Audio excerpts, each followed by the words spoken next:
Neviem, či sa to zdá iba mne, ale rok 2023 prešiel naozaj ako voda.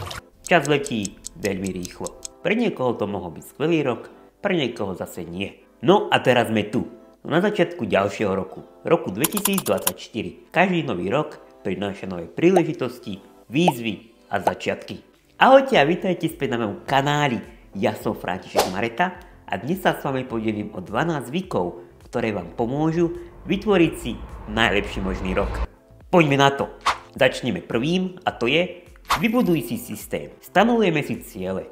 To je jedno aké.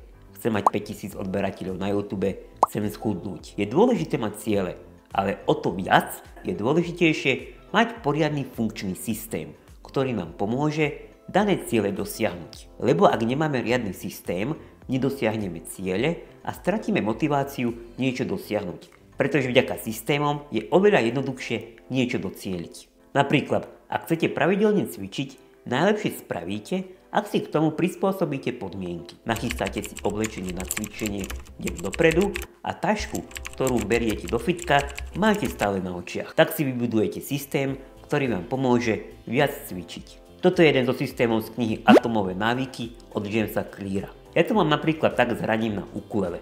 Skôr budem hrať a trénovať, ak ukulele každý deň vidím a pri pohľade naň si vždy pomyslím, mal by som viac trénovať. Preto si treba dať realistické ciele a k tým cieľom vybudovať funkčný systém. Pokračujeme ďalej. Mať poriadnu rannú rutinu. Napríklad ja sa prvú hodinu vôbec nechytám telefónu. Vôbec. Až keď som pripravený vkročiť do nového dňa, tak vtedy. Robím to pretože by som sa pri tom mobile zabudol a stratil by som čas, ktorý chcem ráno stráviť inak. Myslím si, kým sa pripravím a vychystám do dňa, mobil počká. Pravidelne zavolaj svojim starým rodičom. Ak bývajú ďaleko od teba, tak vždy raz za týždeň, raz za 2 týždne, tak ako ty chceš, zavolaj svojej babke, detkovi. Život je príliš krehký a krátky, tak preto si váž ľudí okolo seba. Niekoľko minút si nájde každý a poteší ich to, keď ťa budú počuť. Ďalší bod. Piť viac vody. Viem, je to často opakované a je to nuda, ale je to o to dôležitejšie. Nedostatočné pitie vody môže viesť k mnohým problémom, ako sú napríklad bolesť hlavy, závrate a ďalšie. Ak máte s pitím dostatočného množstva vody problém počas dňa, že na to jednoducho zabudnete počas práce alebo školy, si nenájdete na to čas, tak riešením by mohlo byť napríklad to, že vám budú v pravidelných intervaloch chodiť hlásenia. Ja na to používam aplikáciu, ktorá sa volá HiWater a v pravidelných intervaloch mi cinkne notifikácia, či už na mobil alebo na hodinky. Teraz je čas sa napiť. A tak nikdy nezabudnem na túto veľmi dôležitú vec. Všímaj si bezbariérovosť. Musím to tu spomenúť, lebo je to mne, samozrejme, veľmi blízka téma. Čo to ale znamená všímať si bezbariérovosť? A možno si hovoríš, veď nie som na vozíku, prečo by som si to mal vôbec všímať? Pretože takáto pozornosť vie veľmi uľahčiť život ľuďom na vozíku. Ak v reštauráciách, kaviarniach alebo v hociakých iných verejných priestoroch budeme ukazovať a upozorňovať na bariéry, iba tak ich vieme odstrániť a vytvárať tak bezbariérové prostredie. Lebo ak sa budeme pýtať, že či je v múzeu priestranná toaleta pre vozičkarov, že či sú dvere dostatočne široké a prejde na nich aj človek na elektrickom vozíku, iba tak sa zrýchli bezbariérovosť. Viem, môže to byť otravné, hovoríte si, nie som na vozíku, absolútne sa ma to netýka. Ale takýto ohľaduplný prístup môže byť benefitom pre všetkých. Pokračujeme ďalej, zapisuj si veci. Je jedno, či si čítal skvelý citát, alebo si počul inšpiratívnu vec z podcastu alebo z videa, alebo ti niekto povedal skvelý vtip, na ktorý nechceš zabudnúť. Tak jednoducho si to zapíš.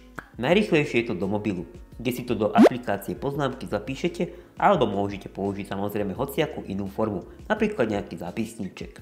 Za mňa osobne je toto skvelý zvyk, aby som si niečo nové zapamätal, pretože vtedy sa mi to zdá, že si to zapamätám už navždy, ale prejde pár minút a zľave mi to úplne vyprší. Ale takto, keď to mám na jednom mieste, vždy sa viem k tomu vrátiť. Choď na preventívne prehliadky. Možno ste to tu nečakali, lebo sú tu veci, ktoré vám pomôžu budovať systémy, všímavosť a podobne.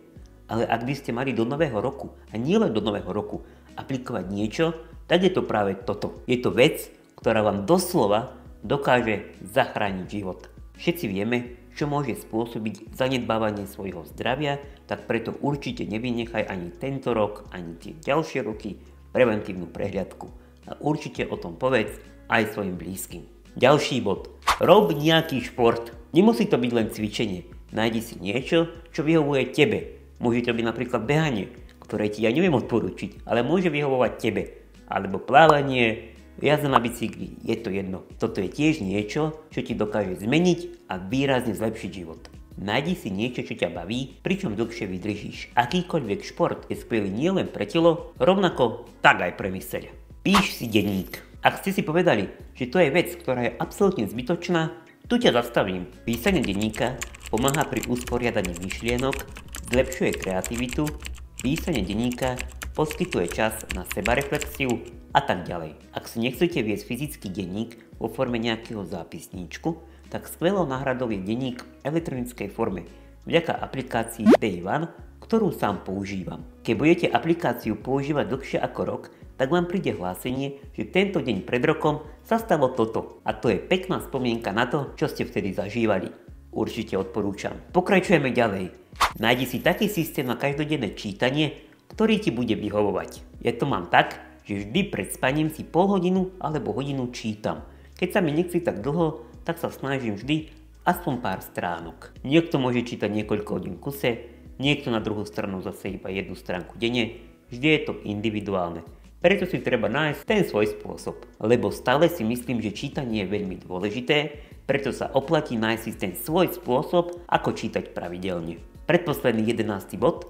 Buďme uvedomeli, ako používame sociálne siete a koľko času na nich trávime. Sociálne siete sú skvelá a užitočná vec. Vieme sa tam dozvedieť niečo nové, získať motiváciu, inšpiráciu, zabaviť sa, ale rovnako sú veľmi nebezpečné. Zvlášť vtedy, keď si nedáme pozor, ako ich používame. Všetci si zapamätajme, že ľudia na sociálne siete zdieľajú len skvelé okamihy, fantastické jedlo, ktoré jedli, úžasné destinácie, ktoré navštívili a úspechy. Málo kto zdieľa, keď v noci pláče do vankúša. Ak si nedáme pozor pri používaní sociálnych médií, tak to môže viesť k porovnávaniu, ktoré je absolútne zbytočné. Pamätajme teda, sociálne siete nie sú realita, ktorú žijeme a preto je naozaj užitočné, keď sociálne médiá budeme používať uvedomele. Posledná vec. Buď autentický a buď sám sebou. Rozvíjaj svoje prednosti a rob to, čo ti ide najlepšie. Pracuj na sebe, buď empatický, staraj sa o seba a nezabúdaj na dôležitosť udržiavania zdravých vzťahov s ostatnými.